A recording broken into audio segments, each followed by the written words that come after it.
Bien-aimés de Dieu, nous continuons notre cheminement de carême. Nous avons médité sur cet homme riche qui mettait sa sécurité sur lui-même. Aujourd'hui, nous voulons méditer sur une autre belle parabole de Jésus. Très belle, la parabole de la brebis perdue.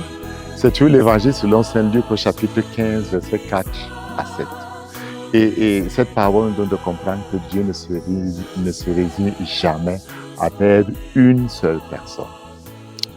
Alors, Jésus raconte l'histoire d'un berger qui possède 100 brebis. Un jour, l'une d'entre elles s'égare. Plutôt que de rester avec les 99 autres, le berger part à sa recherche.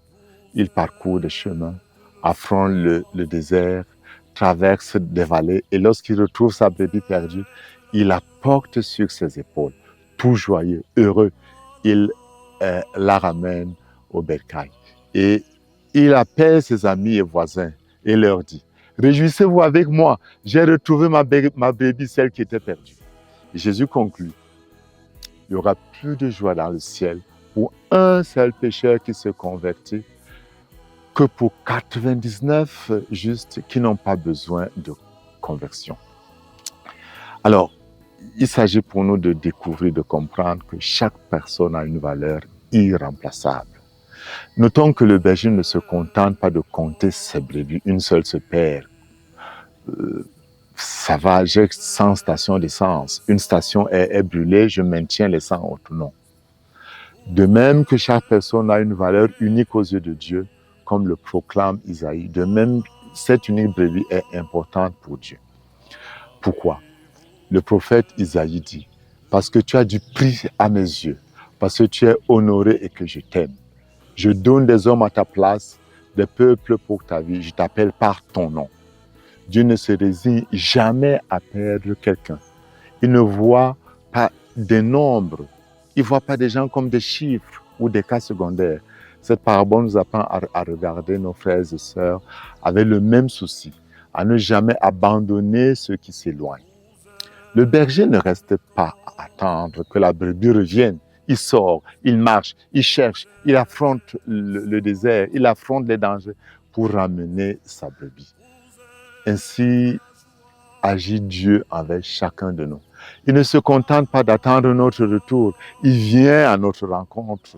Il nous précède, même dans nos égarements, dans nos péchés et nos blessures. Saint Paul l'exprime ainsi. Mais Dieu prouve son amour envers nous, en ce que lorsque nous étions encore pécheurs, Christ est mort pour nous. Et Saint Jean dit également que Dieu le premier nous a aimés, en montrant qu'il serait facile d'aimer une personne qui est bonne.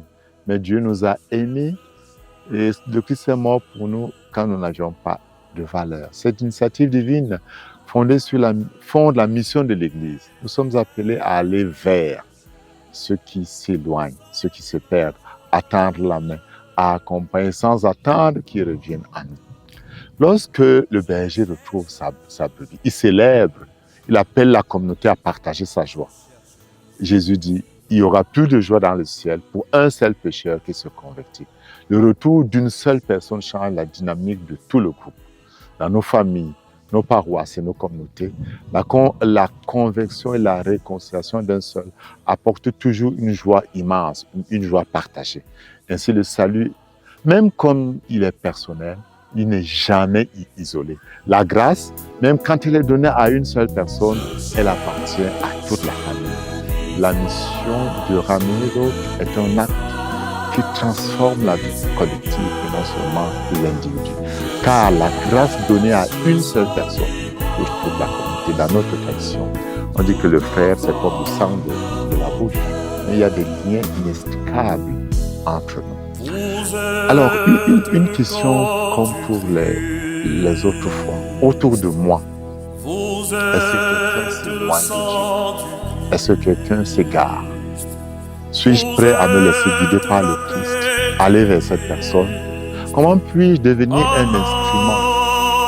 un instrument de joie pour amener un frère, une sœur dans la lumière du Seigneur?